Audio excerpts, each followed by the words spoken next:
আল্লাহ পাক রব্বুল আলামিন এই আয়াতের ভেতরে ডাক দিয়ে বলেন ওয়া আকিমুস সালাতা ওয়া আতুজ যাকাত। এখানে নাম দিয়েছেন তাফসিরুল কোরআন, এজন্য একটু তাফসিরের দিকে যাই। আকিমুস সালাহ মানে আল্লাহ বলছে নামাজ কায়েম করো। এবার আপনার বুঝে থাকলে বলুন, আমরা নামাজ পড়ি, আমরা কি করি? আমরা একজন আরেকজনকে বলি ভাই আপনি নামাজ পড়েছেন? কেউ কিন্তু কাউকে বলে না যে তুমি নামাজ কায়েম করেছো। ভাই আপনি কি নামাজ পড়ছেন? হ্যাঁ নামাজ পড়ছি। কায়েম কেউ বলে না, কিন্তু আল্লাহ এখানে কি বলছেন? কায়েম। নামাজের শুরু থেকে শেষ পর্যন্ত শুধু পড়ার পড়া, সূরা ফাতিহা পড়া, আরেকটা সূরা পড়া, আতিয়াতু পড়া, দুরূদ শরীফ পড়া, দোয়া সূরা পড়া, সব পড়ার পড়া। অথচ আল্লাহ বলছে পড়ার কথা না, আল্লাহ বলছে কায়েমের কথা।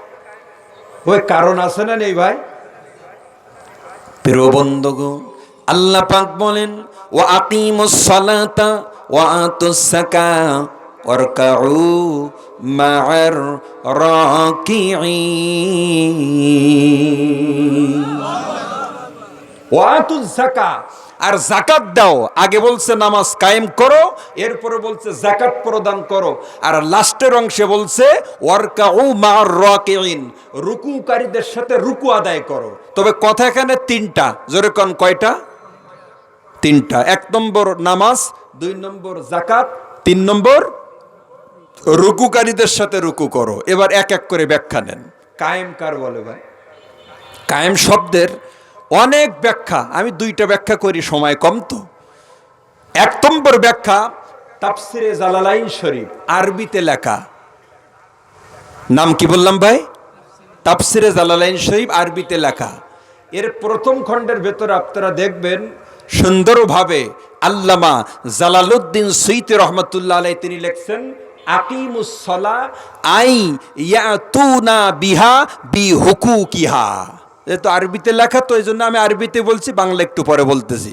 আকিমুস সালাহ আই ইয়াতুনা বিহা বিহুকুকিহা। তার মানে কি? তার মানে হলো নামাজ কায়েম করা মানে নামাজের হক আদায় করে নামাজ পড়া, নামাজের হক। এবার হক মানে কি? প্রিয় বন্ধুগণ, হক মানে হলো নামাজের ভেতরে সূরা কেরাত না জানলে সূরা কেরাত জানা।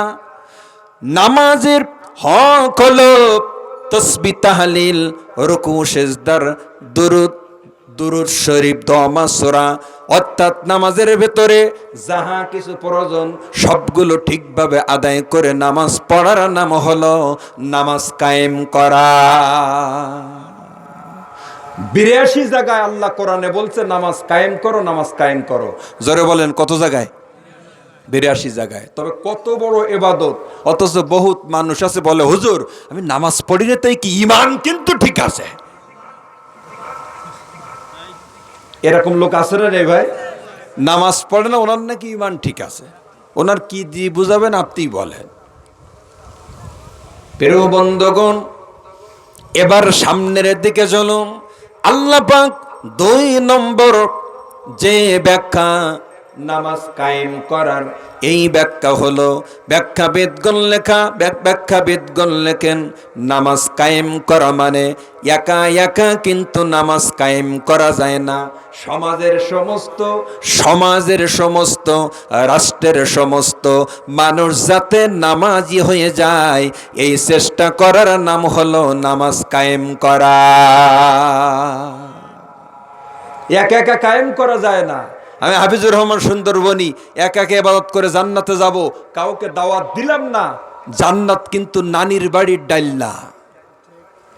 আরেকজনকে দাওয়াত দিলেন না, আপনি একা একা ইবাদত করলেন, জীবনে জান্নাতে যেতে পারবেন না।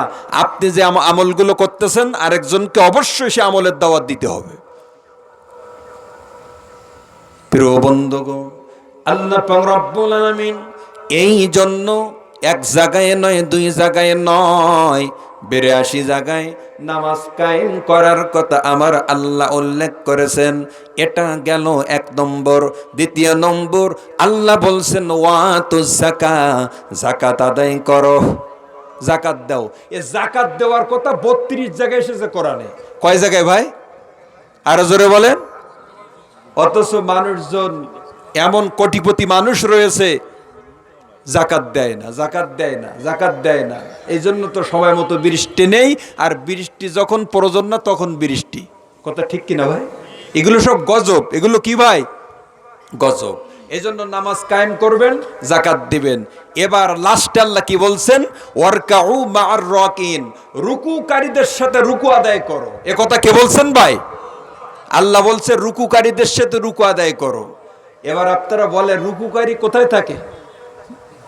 জামাতে যারা নামাজ পড়ে তারাই তো রুকুকারী। এই আয়াতের তাফসিরের ভেতরে মুফাসসিরিন কেরামগণ লেখেন, এই আয়াত দ্বারা আল্লাহ পাক দিবালোকের মতো স্পষ্ট করে দিয়েছেন রুকুকারীদের সাথে রুকু করো। তার মানে একা একা নামাজ পড়া যাবে না, নামাজ পড়তে হবে জামাত সহকারে মসজিদে। জোরে কোন সুবহানাল্লাহ। কিন্তু ভাই আপনি এলাকায় খোঁজ নেন, এলাকায় বহুত পণ্ডিত মানুষ রয়েছে, উনি একা একা ঘরে নামাজ পড়ে, এক ওয়াক্ত নামাজ মসজিদে যায় না। ও ভাই এমন লোক আছে না? নেই? আছে না? আছে। আমি এরকম লোক পেয়েছি, আমি ঢাকায় এক মাহফিলে পেয়েছি এরকম একটা লোক। আমি এলাকার লোককে জিজ্ঞেস করলাম, ভাই, এবং শুনে অবাক হবেন, এই লোকটা এর ধামরাই থানায় বাড়ি। ইনি বলছে যে আমি মসজিদে যাইনি কেন জানো? ও নামাজ পড়বো কার পিছনে, দুনিয়ায় কি মানুষ আছে নাই? শুনে অবাক হয়ে যাবেন, এই লোকটা জুমার নামাজও একা একা বাড়ি পড়ে, জুমার দিনও যায় না। উনি কি বলছে? দুনিয়ায় কি মানুষ আছে তাই আমি যেই মসজিদে নামাজ পড়বো? তাই এলাকার লোক বলছে, চাচা আপনি যখন একাই মানুষ আর আমরা সব অমানুষ, তা আপনি ইমামতি করেন, আমরা আপনার পিছনে ইক্তেদা করি, আপনি নামাজটা পড়ান। উনি বলছে আমি কি সূরা কেরাত জানি নাই? ওই এরকম পয়জন এলাকায় আছে না নেই? জোরে কোন আছে না নেই? ও খোঁজ করলে আপনাদের এখানেও পাবেন, বিশাল পণ্ডিত কিন্তু শরিয়াত মানে না। আছে না নাই? প্রিয় বন্ধুগণ, এই জন্য আপনাদের খেদমতে আমি দাবি করব ৫ ওয়াক্ত নামাজ জামাত সহকারে পড়বেন।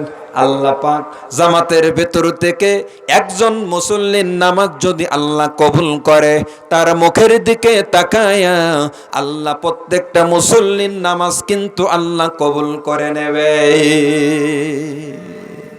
নামাজ পড়বেন মসজিদে জামাতে। কোন জায়গায় পড়বেন ভাই? মসজিদে জামাতে।